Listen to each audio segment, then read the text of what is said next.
بسم الله والحمد لله والصلاة والسلام على رسول الله سيدنا محمد بن عبد الله أما بعد. دلوقتي يا شباب هنخش على الباب الثاني، باب النهايات والاتصال. هناخد طريقة حل كل مسألة وهناخد مثال عليها، وهكذا لحد آخر المادة بإذن الله. طيب خلينا نخش على الدرس الأول اللي هو مقدمة النهايات والحل الجبري. إيه طريقة الحل؟ أول حاجة عندنا قاعدة ذهبية في باب النهايات والاتصال اللي هي التعويض المباشر. أول ما هنشوف مسألة نهاية في الامتحان اوعى تفكر في أي قوانين معقدة قبل ما تعمل تعويض مباشر بالرقم اللي الإكس رايحاله، اللي هو لما يقول لك مثلا إكس هقول الاتنين مثلا، هنمسك الاتنين دي ونعوض بيها جوه المسألة اللي هو مديها لنا كلها. طيب بعد ما نعوض لو طلع لنا رقم على صفر، يعني مثلا 5/0، يبقى الإجابة بتكون ما لا نهاية. تمام كده، يعني لو انا عوضت بالاكس اللي هي الاكس اللي الرقم اللي هي رحاله ويطلع لي الناتج 5/0 او اي رقم على صفر، المهم ان يبقى في صفر في المقام ورقم فوق، يبقى الاجابه بتاعت النهايه دي ما لا نهايه. طيب لو طلع لك رقم عادي زي 5/3، اي رقم -3 0، الاجابه يبقى كده خلاص المساله كده خلصت، لان الاجابه هتكون هو الرقم اللي هو طلع لك ده. طيب المشكلة عندنا فين بقى؟ لو طلع لنا 0/0، دي اسمها كمية غير معينة، يعني الدالة بتقول لك أنا موجودة بس شكلي وحش، حاول تبسطني الأول. تمام كده، يبقى احنا متفقين. طيب خلينا نخش على طريقة الحل المشكلة بتاعتنا. احنا عندنا 3 طرق نحل بيها المشكلة لو طلع لنا 0/0، اللي هي أول حاجة لما يطلع لنا 0/0 بنستخدم حيل جبرية عشان نشيل المشكلة. أول حيلة عندنا التحليل، بنستخدمها لما نلاقي بسط ومقام فيهم معادلات من الدرجة الثانية، يعني تربيع، نلاقي إكس تربيع في البسط أو المقام، يعني نلاقي بسط إكس تربيع والمقام إكس عادي، مش مشكلة، المهم إن إحنا عندنا في البسط أو المقام معادلة من الدرجة الثانية ومفيش جذور، يعني ما يكونش عندي جذر. بنحلل ونطير القوس المتشابه فوق وتحت وبعدين نعوض، يعني بناخد المسألة بنبسطها تماما، نوصلها لآخر شكل هي تقدر توصل، وبعدين بنعوض بالإكس اللي هي الرقم اللي هي راح قال لك مثلا إكس تقول إلى 2. أنا بعد ما نبسط المسألة تماما هناخد الاتنين دي ونبدأ نعوض بيها في المسألة، والناتج اللي هيطلع هو ده الناتج النهائي. بس كده، شكرا، المسألة خلصت.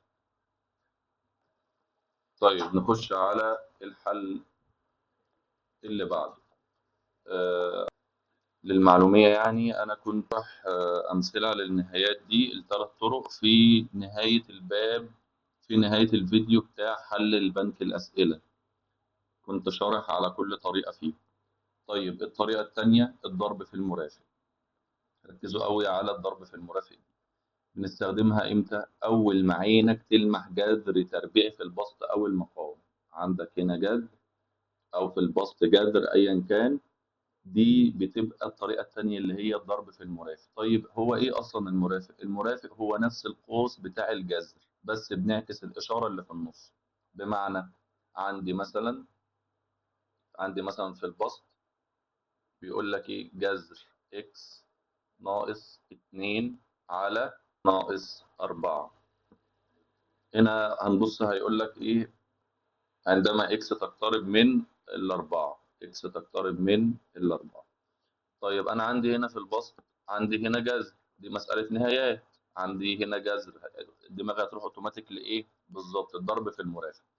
بناخد القوس بتاع الجذر كله، مش بناخد الجذر بس، لا احنا بناخد القوس كامل اللي فيه الجذر وبنغير الإشارة اللي في النص، يعني المرافق بتاعنا هيكون جذر x زائد 2، هو ده المرافق بتاعنا. بنضرب بقى المسألة بتاعتنا في المرافق ونبدأ نبسطها بكل بساطة. بس ما ننساش يا شباب ان احنا قبل ما نعمل الحاجات دي كلها والخطوات دي كلها، ان احنا بنعوض تعويض مباشر الاول، يعني هناخد الاكس تقترب من الاربعة ونعوض بيها هنا في المسألة بتاعتنا دي الأول. لو طلع لي صفر على صفر يبقى هنا عندي مشكلة، وهنبدأ نستخدم طرق الحل اللي احنا قلنا عليها. طيب تالت طريقة وآخر طريقة معانا في الدرس ده، لما تلاقي الأسس كبرت قوي. يعني إيه؟ احنا قلنا لو لقينا أس تربيعي حل بطريقة التحليل. طيب لو لقينا أس 3 أس 7 أس 5 أس 10، دي أسس كبيرة قوي بالنسبة لي. فاحنا هنعمل إيه؟ هنستخدم قانون ثابت. القانون ده بيقول لك إيه بقى؟ عندما لم الإكس تقترب من الإيه دي اللي هو رقم ثابت، بيقول لك إكس إن ناقص إيه إن على إم ناقص إيه س إم. التبسيط بتاعها بيكون إن على إم في إيه أس إن ناقص إم. طيب يعني إيه الكلام الكبير ده؟ يعني إحنا بنقسم الأس اللي فوق، الأس اللي فوق ده الأس اللي تحت، نضرب في الرقم المعامل، الرقم اللي معانا اللي هو ال A، وبعدين بنرفعه للفرق بين الأسس. بس برضه يا شباب قلنا ما ننساش إن إحنا نعوض تعويض مباشر الأول. خلينا ناخد مثال على القانون ده عشان هو يعتبر أصعب طريقة فيهم.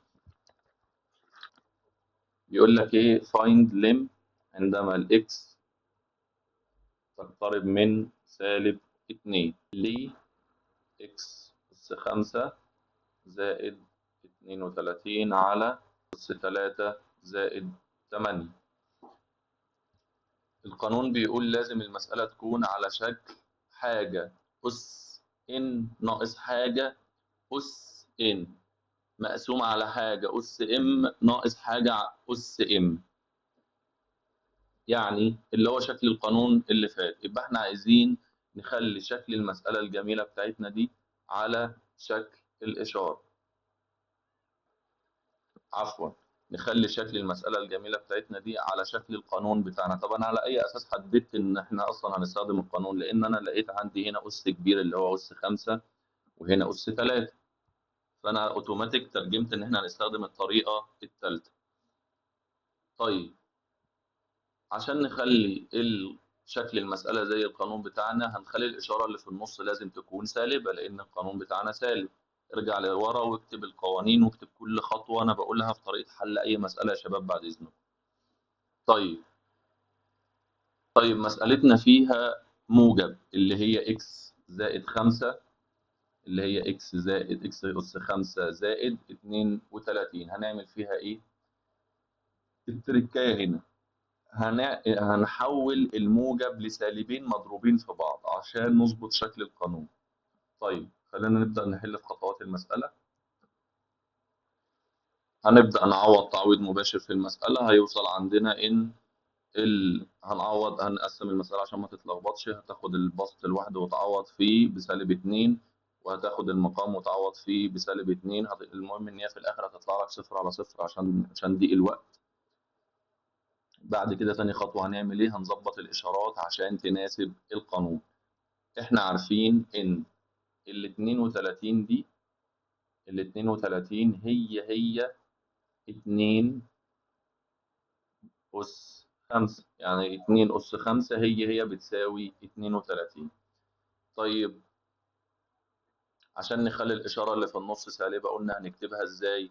بالظبط هنعملها سالب في سالب، فهتبقى -2، تبقى سالب مضروبة في سالب 32، وهي برضو سالب مضروب في سالب 2 أس 5.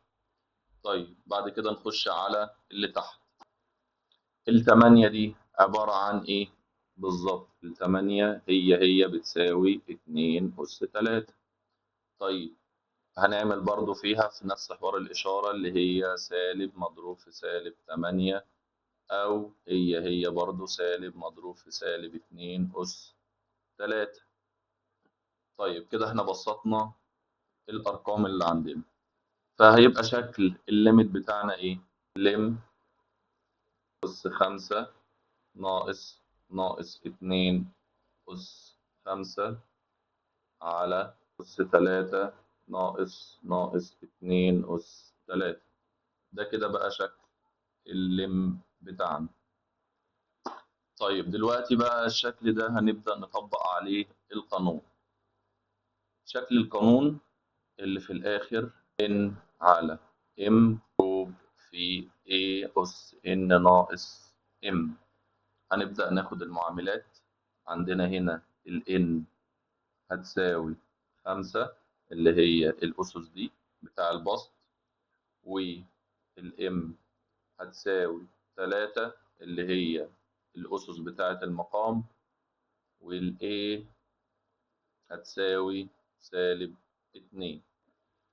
الاتنين دي يا شباب، السالب الاتنين دي، نخلي بالنا يا شباب إن سالب الاتنين دي بتاعة الإكس اللي في رأس المسألة عندما قلنا إكس تؤول إلى -2، مش -2 اللي هي موجودة هنا في البسط أو المقام. خلي بالكم الحتة دي كويس. طيب بعد كده بقى إحنا خلاص جبنا الرموز بتاعتنا، هنبدأ نعوض بيها في المسألة في القانون بتاعنا.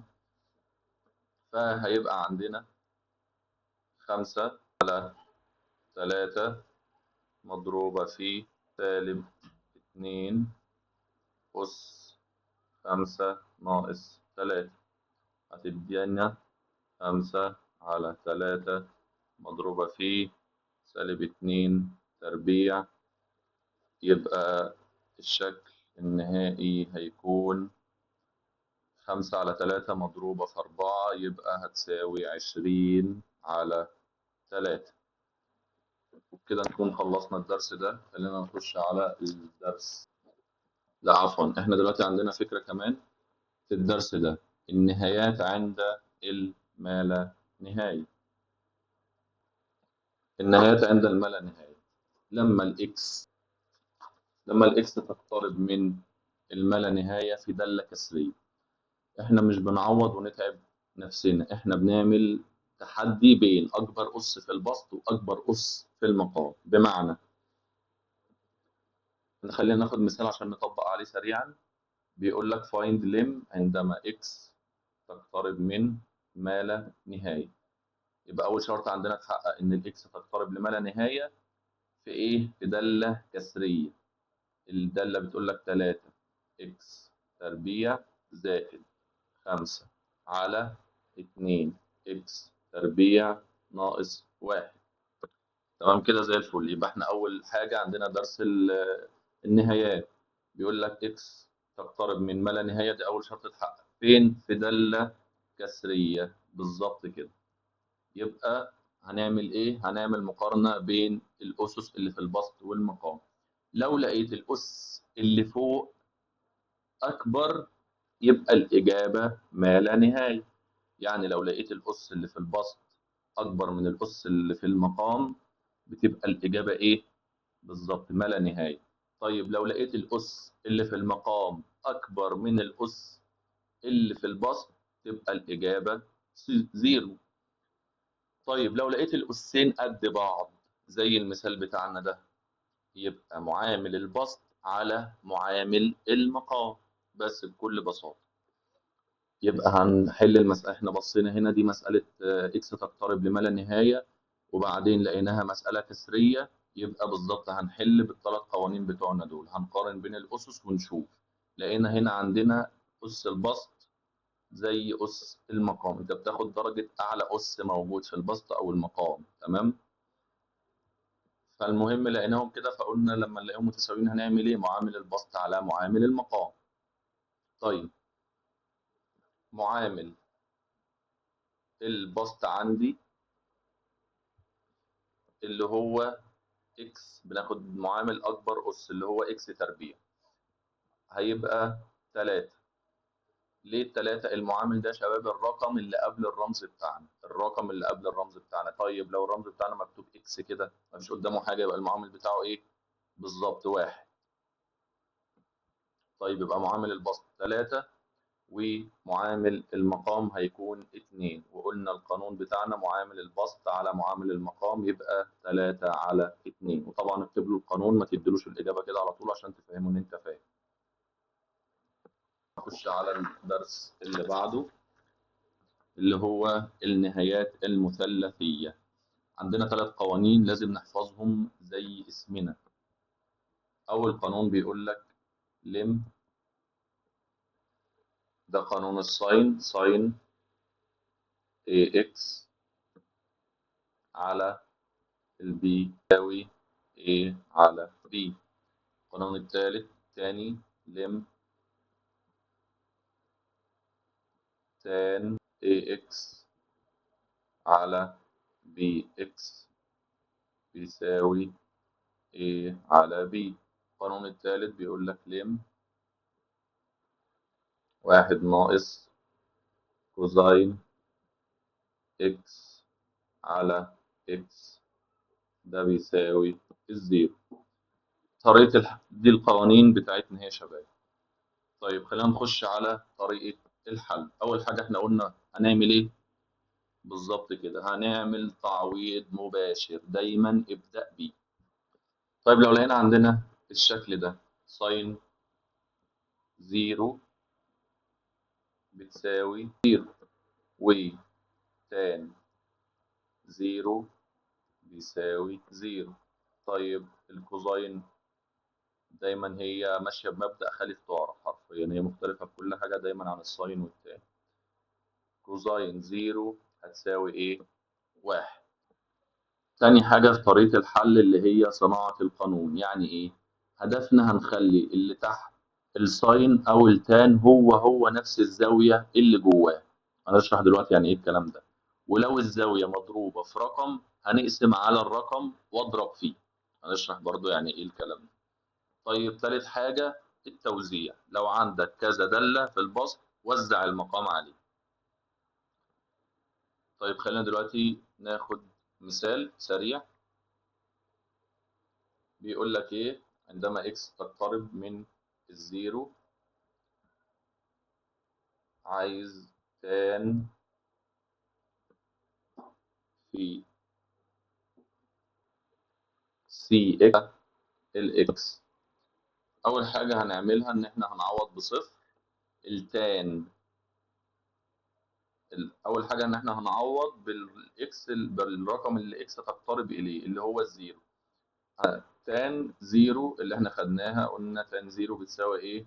بالظبط زيرو. تان زيرو على والاكس هنا بزيرو يبقى هتدينا زيرو على زيرو.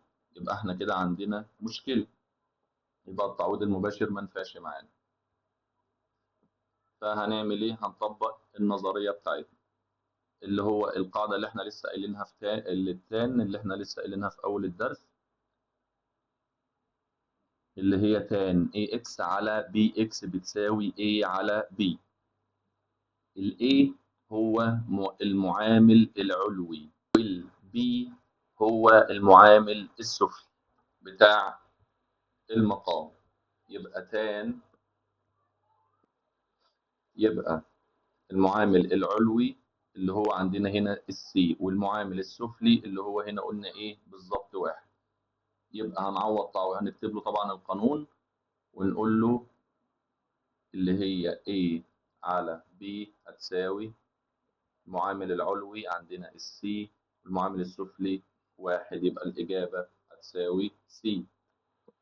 طيب خلينا ناخد نوع تاني. بيقول لك find لم عندما x تقترب للزيرو. أنا مركز على بتاع الدوال المثلثية عشان هو فيه تريكات شوية. بيقول لك ساين 3x تربيع على تربيع. لو الزاوية عندنا مربعة والتربيع بيكون على الإكس، هنا بنحتاج نظبط المقام عشان يكون مربع زي الزاوية. يعني إيه؟ هنشوف دلوقتي. أول حاجة قلنا هنستخدمها هنعوض تعويض مباشر، من المهم في الآخر هيطلع لنا صفر على صفر. تاني حاجة هنعملها هنبص على الزاوية. هنلاقي إن الزاوية داخل الساين دي الزاوية يا شباب، دي الزاوية. لما أقول هنبص على الزاوية هي دي الزاوية اللي أنا بتكلم عليها. هنلاقي إن الزاوية داخل الساين هي 3 إكس تربيع والمقام إكس تربيع بس. يبقى اللي ناقص 3 عشان نخلي هنا فوق زي تحت، عشان يبقى البسط بيساوي المقام. عشان نظبط الشكل هنضرب المقام في 3 وهنضرب الكسر كله في 3. يبقى هنضرب البسط، عفوا هنضرب المقام في 3 والكسر كله في 3.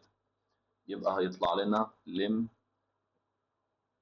عندما x قرب من 0 تساوي، هنضرب الكسر كله في 3 اهو، يبقى عندنا هنا ساين 3x تربيع على، هنضرب المقام في 3 ليه؟ عشان نخلي البسط يساوي المقام بالظبط كده شطار. هنلاقي ان حصل تطابق في الشكل مع النظرية. يبقى كده هيحصل ايه؟ هيبقى الناتج 1. طالما الشكل ده بقى زي النظرية بتاعتنا يبقى النتيجة هتبقى 1. يبقى بتساوي يعني الشكل ده كله، كل ده هيساوي 1. يبقى هتساوي 3 في 1 يبقى هتساوي 3. طيب ليه حصل كده؟ ليه عوضنا بواحد؟ ده بسبب ان احنا قلنا في مقدمة الدرس ده ان الساين والتان لما بنقسمها على زاويتها والزاوية تقترب من الصفر الناتج دايما هو ايه؟ هو 1. عشان كده احنا كتبنا 1. يبقى الساين والتان عندما اكس تقترب للزيرو بتكون دايما ايه؟ بتكون دايما 1. تاني يا شباب بسرعة في الحتة دي عشان نركز. لما نلاقي إن الزاوية بتاعت الساين والتان اللي هي الزاوية دي،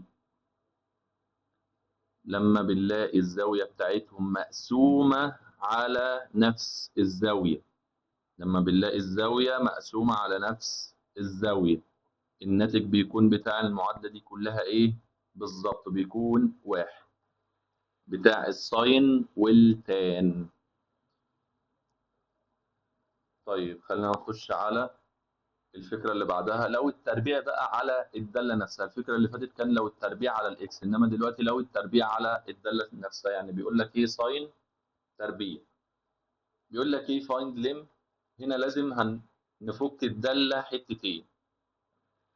بيقول لك ساين فايند لم عندما إكس تقترب من الزيرو فور ساين تربيع 4 على إكس تربيع.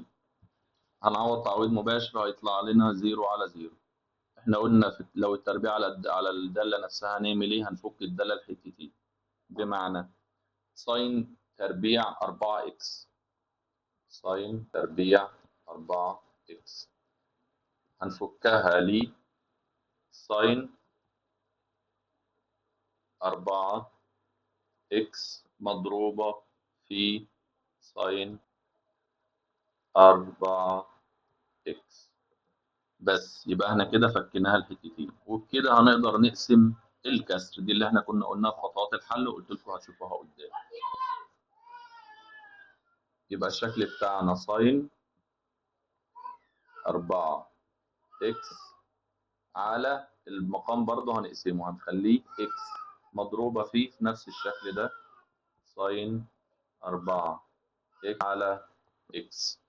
بعدين هنطبق النظرية اللي بتقول بتاعة اللم بتاعة الساين عفوا، اللي هي لم ساين اي اكس على بي اكس بتساوي ايه على بي. هناخد الأول الجزء الأول اللي هو ده، ناخد الجزء ده هنقول له فيرست بارت، ناخد المعامل بتاع الجزء الأول هنرمز مثلا للجزء ده باف مثلا فيرست اللي هو اختصار فيرست. هنقول له معامل البسط 4 اللي هي ايه على بي، يبقى ايه هتساوي 4 وبي هنا في 1 يبقى 4 على 1 هتساوي 4. طيب الجزء الثاني اللي هو هنرمز له مثلا بسكند الاس بيساوي، هناخد معامل البسط 4 المقام 1 يبقى بتساوي 4. يبقى الشكل بتاعنا هنا هيبقى 4 في 4 يبقى هتساوي الإجابة 16. طيب خلينا ناخد مثال على الكوزاين. بيقول لك لم عندما تقترب x للزيرو، تقترب x للزيرو يبقى في المسألة 1 ناقص كوزاين إكس على إكس تربيع. هنعوض تعويض مباشر هيطلع لنا صفر على صفر، يبقى احنا كده عندنا مشكلة. يبقى هنحل ازاي المسألة دي؟ هنضرب في مرافق البسط، هنضرب فوق وتحت في 1 زائد كوزين إكس. مرافق البسط احنا قلنا المرافق بناخد القوس وبنغير إشارة النص. يبقى هنضرب اهو، هنضرب في المرافق اللي هو 1 زائد كوزين. تمام كده. طيب بعدين هنبسط المسألة بتاعتنا. هنضرب الأول، يبقى عندنا 1 ناقص كوزين إكس مضروب في 1 زائد كوزين إكس، هيدينا إيه؟ 1 ناقص كوزين تربيع. طيب كوزين تربيع إكس دي عندنا حاجة كنا واخدينها في علم المثلثات زمان قبل كده في الرياضة. كوزين تربيع إكس بتساوي ساين تربيع. يبقى عندنا كوزين تربيع إكس هي بتساوي ساين تربيع إكس. يبقى الليميت بتاعنا هيبقى لم عندما إكس تقترب للزيرو ساين تربيع إكس على إكس تربيع مضروبة في المرافق اللي هو 1 زائد كوزين. طيب بعد كده احنا عارفين ان الساين تربيع على اكس تربيع هتساوي 1. يبقى ساين تربيع اكس على اكس تربيع هتساوي 1.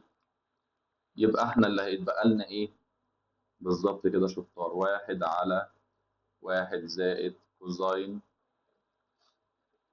يبقى هنعوض دلوقتي عندما الإكس بتساوي 0، يبقى 1 على 1 زائد كوزين 1، عفوا كوزين 0 قلنا بكام في أول الدرس خالص؟ بالظبط بتساوي 1. يبقى 1 زائد 1 هتساوي نص. يبقى الإجابة بتاعتنا نص. هي مسائل الكوزين بتبقى رخمة شوية معلش. طيب دلوقتي خلينا نخش على مثال تاني. احنا كنا بناخد المسائل كلها دايما في النهايات المثلثية لما الإكس تقترب للزيرو. طيب لو جاب لك الإكس تقترب لما لا نهاية مش الزيرو، بيقول لك find إكس عندما إكس تقترب لما لا نهاية لساين إكس على. أول حاجة هنفهم منطق الحل. احنا مش هنقدر نستخدم هنا قانون اللي هو A على B اللي هي بتاع المعاملات، لأن الإكس لا تقترب إلى الزيرو. طيب هنفكر إزاي؟ هنقول إيه أكبر قيمة للساين؟ هتكون 1، دي أكبر قيمة، وأصغر قيمة بتكون سالب 1. يبقى أكبر قيمة للساين 1 وأصغر قيمة سالب 1. يبقى البسط هيكون محصور بين سالب 1 و1. لو قسمنا عدد صغير السالب 1 والواحد على عدد ضخم اللي هو ما لا نهاية هيطلع 0. طيب ليه قلنا 0؟ هنتخيل إن أنت معاك تفاحة واحدة وعايز تقسمها على سكان كوكب الأرض كله اللي هو الما لا نهاية. نصيب كل فرد فيهم هيكون إيه؟ احنا دلوقتي عندنا عايزين نقسم عدد بين سالب 1 و1 على ما لا نهاية. نصيب كل فرد هيكون كام؟ 0، لأن مفيش أي حد هياخد أي حاجة حرفيا. يعني إيه تقسم من سالب 1 و1 على ما لا نهاية؟ فعشان كده إحنا كتبنا 0. يبقى المسألة بتاعتنا هنا هتكون 0. طيب خلينا نخش على الدرس اللي بعده اللي هو أنواع الانفصال. في الدرس ده، في درس الاتصال عرفنا إن الدالة لازم تكون نهايتها بتساوي قيمتها. طيب لو الشرط ده باظ يعني الدالة بتبقى منفصلة أو مقطوعة. القطع ده مش نوع واحد، دول 3 أنواع. عندنا أول نوع انفصال قابل للإزالة، بمعنى عندنا كوبري والكوبري بتاعنا سليم، بس في طوبة واحدة اتشالت من مكانها، اللي هي معناه إن النهاية موجودة بس القيمة مش موجودة أو مشتقة.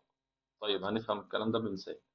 تاني حاجة عندنا من الأنواع الانفصال القفزي جامب، بمعنى الكوبري بتاعنا مقسوم نصين، نص في مستوى عالي ونص في مستوى واطي، النهاية اليمنى لا تساوي النهاية اليسرى. طيب آخر نوع الانفصال لا نهائي infinity، الكوبري بتاعنا طار في السماء للما لا نهاية، والنهاية بتاعتنا بتساوي ما لا نهاية.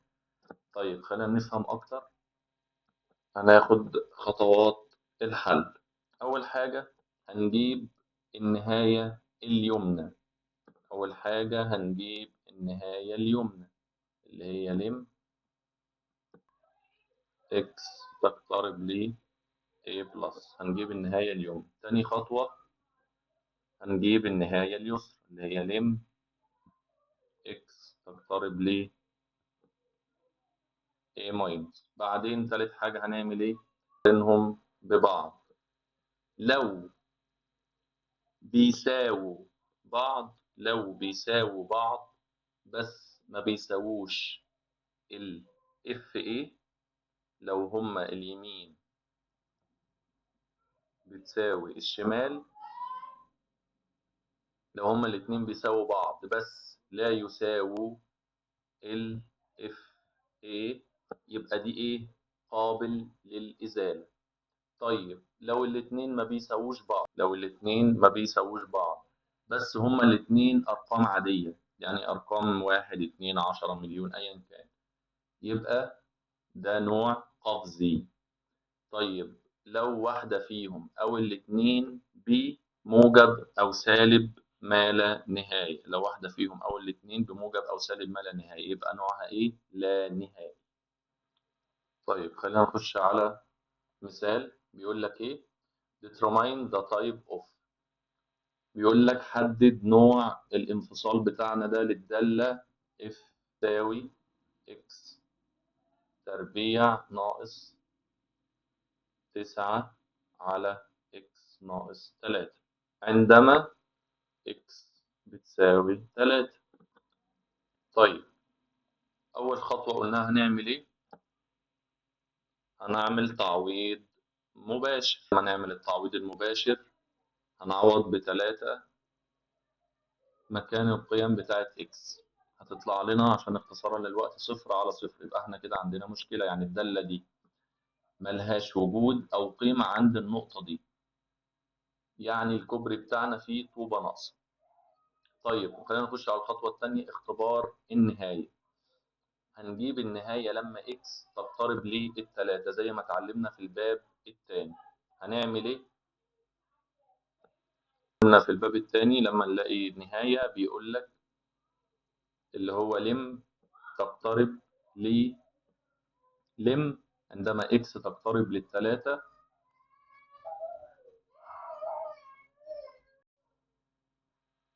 يبقى احنا هنبسط المسألة بنفس الثلاث طرق الحلول اللي احنا قلناها في الدرس الأول خالص، اللي هي بتاعت التحليل والضرب في المرافق. الطريقة الثالثة، احنا دلوقتي هنبص على الأس بتاع البسط، هنلاقيه أس تربيعي، يبقى احنا كده هنستخدم ايه بالظبط؟ نظام التحليل. فاحنا هنحلل المسألة بتاعتنا دي. عندنا البسط فرق بين مربعين، يبقى هيبقى عندما لم عندما x تقول ل3 يبقى x ناقص 3 x زائد 3 على x ناقص 3. وبعدين قلنا هنطير الأقواس المتشابهة، x ناقص 3 هيطير مع x، وبعدين هنعوض عن الإكس ب3، يبقى 3 زائد 3 هتساوي 6. يعني النهاية عندنا موجودة وبتساوي 6. بما إن النهاية موجودة وبتساوي 6 لكن الدالة ملهاش قيمة أو قيمتها لا تساوي النهاية، نقدر ببساطة نعالج المشكلة دي بإننا نحط الطوبة بتاعتنا عشان نسد الفراغ اللي هو عند ال6. يبقى الحل بتاعنا نوع الانفصال ده بالظبط، نوع الانفصال هو قابل للإزالة. طيب خلينا ناخد مثال على النوع الثاني اللي هو الانفصال القفزي. بيقول لك حدد نوع الانفصال عندما x تساوي 0. ليه؟ الدالة الأولى بيقول لك عندما x أكبر من الزيرو، للدالة f تساوي x زائد 2. والدالة الثانية عندما x أصغر من الزيرو، يبقى f x بتساوي x ناقص 1. أول حاجة خلينا نخش على الخطوة الأولى. الخطوة الأولى هنجيب النهاية اليمنى، هنعوض في الفرع اللي عنده العلامة الأكبر من. النهاية اليمنى دي يا شباب اللي هي الموجب، تمام، اللي هي فيها x هتكون أكبر من الصفر. ما أصغر من الصفر دي يعني سالب، فاحنا هنعوض في الدالة اللي فيها x أكبر من الصفر اللي هي الدالة دي. يبقى احنا عندنا عندما الإكس تساوي 0 هنعوض عن الإكس هنا بزيرو، يبقى 0 زائد 2 دي اللي هي اليمنى a بلس 0 زائد 2 هتساوي 2. طيب الخطوة الثانية هنعوض عند النهاية اليسرى، هنعوض في الفرع اللي عنده العلامة أصغر من اللي هو ده. يبقى ال a ماينس 0 ناقص 1 هيساوي سالب 1. طيب ثالث حاجة، يبقى احنا عندنا النهاية اليمنى اللي هي طلعت عندنا ب2، والنهاية اليسرى اللي هي طلعت عندنا بسالب 1. الأرقام عادية وموجودة بس مش متوصلين ببعض. تعبر من الشمال لليمين لازم تقفز لفوق. يبقى النوع الانفصال اللي عندنا ده هو الانفصال القفزي. طيب نخش على المثال الثالث للانفصال اللانهائي. بيقول لك ايه؟ determine، حدد نوع الانفصال عندما fx تساوي 1 على x ناقص 2 عندما x بتساوي 2. أول حاجة هنختبر القيمة، إن إحنا هنعوض بالاتنين هيدينا f2 بتساوي 1 على 2 ناقص 2 هتديني 1 على 0. طلع لنا قيمة غير معرفة. طيب هنختبر النهاية بتاعتنا. هنجيب النهاية من اليمين اللي هي لم عندما الإكس تقترب من 2 موجب، المعادلة بتاعتنا 1 على إكس ناقص 2. هتتخيل إنك بتعوض برقم أكبر من الاتنين بحاجة بسيطة جدا، زي 2 و1 من 10,000. الناتج هيكون إيه؟ بالظبط كده 1 على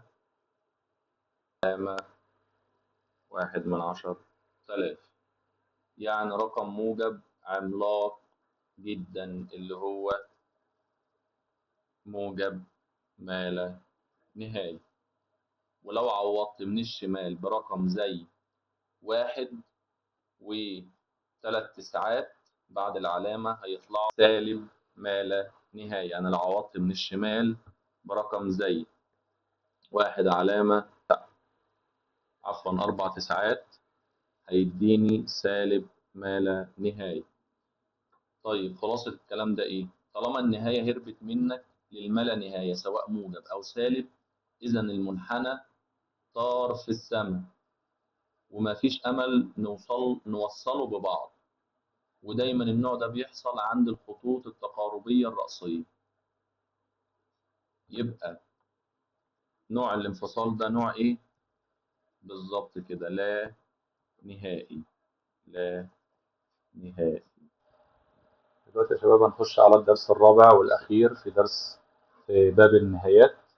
درس النهايات الخاصة اللي هو بتاع العدد E وبتاع اللوغاريتم. عندنا قوانين هتحفظها زي اسمك. أول حاجة بيقول لك لم عندما x تقترب ل ما لا نهاية. القانون بيقول لك 1 زائد A على B أس B على x. لما تشوف الشكل ده هيساويه، هتقول له بيساوي E أس A في B. ماشي. تاني قانون بيقول لك لم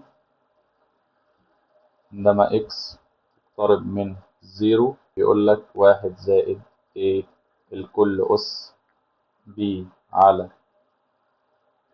x. لما تشوف الشكل ده هيساوي E أس A في B. طيب اللوغاريتم بقى بيقول لك لم لما x تقترب من 0 لن 1 زائد على x هتساوي ب1. القوانين دي تحفظ زي اسمك. طيب خلينا ناخد مثال سريع. بيقول لك find لم عندما x تقترب ل ما لا نهاية لشكل الدالة بتاعنا ده زائد 3 على x الكل أس x زائد 3. أول حاجة بنعملها نصلح الكسر ده عشان يطابق الصيغة بتاعتنا. هنقسم الكسر داخل القوسين. هنعمله ازاي؟ x على x زائد 3 على x. طيب بعد كده هنقول له x على x هتساوي 1. يبقى الشكل بتاعنا هيبقى 1 زائد 3 على x. تمام كده زي الفل. يبقى المسألة بتاعتنا هتساوي 1 زائد 3 على x زائد 3. بعدين هنقسم الأس. في الرياضيات الجمع في الأس معناه هنضرب في اللي تحت الأس. يعني إيه؟ يعني هنقول 1 زائد 3 على x في 1 زائد 3 على x أس 3. بعد كده هنطبق الحدود لكل جزء. هناخد أول جزء هو ده، هناخد الجزء ده لوحده والجزء ده لوحده. طيب الجزء الأول اللي هو لم تقول لما لا نهاية 1 زائد 3 على x أس x. هنستخدم القاعدة اللي في القانون اللي احنا قلناها في أول الدرس، وبعدين هنجيب المتغيرات بتاعتنا اللي هو ال A عندنا هتساوي 3 وال B عندنا هتساوي 1. الواحد ال A دي جبناها منين؟ اللي هي البسط اللي هي هنا دي ال A. ال B المعامل بتاع ال X. ال E أس A في B هتساوي E أس 3. طيب كده احنا جبنا الجزء الأول. طيب نخش على الجزء الثاني اللي هو لم طرد لما لا نهاية اللي هو 1 زائد 3 على x كل أس x. نبدل الx ب x بتساوي ما لا نهاية. يبقى هنستبدل الاكس بما لا نهاية، واحنا قلنا أي حاجة على ما لا نهاية بتساوي كام بالظبط؟ بتساوي صفر. يبقى 1 زائد 3 تساوي صفر أس 3 بتساوي 1 أس 3 بتساوي 1. إذا الإجابة بتساوي إي أس 3 في 1 هتساوي إي أس 3. طيب نخش على مثال اللوغاريتم. يقول لك find lim عندما x تقترب من 0 for ln 1 زائد x على x. هنعوض تعويض مباشر هيدينا 0. في عندك طريقتين بالحل. الطريقة الأولى الحل بالقاعدة بتاعتنا أو بطريقة لوبيتال. القاعدة بتاعتنا اللي احنا خدناها في أول الدرس، لو خدت بالك هتلاقي نفس الشكل بتاع القاعدة بتاعتنا بالظبط هو نفس شكل المسألة. نفس شكل القاعدة بتاعتنا بالظبط هو نفس المسألة، اللي هو القاعدة بتاعتنا كنا قلناها إيه؟ لم عندما إكس تقول للصفر تقترب من الصفر لن، ونفتح قوس لن هنفتح قوس واحد زائد إكس على إكس، وقلنا ده بيساوي إيه؟ هتساوي واحد. يبقى أنت هتكتب له القاعدة بتاعتنا وتقول له إذا الإجابة بتساوي واحد. قاعدة لوبيتال هناخدها قدام. وبكده نكون خلصنا الجزء الفاضل في درس في باب النهايات والاتصال.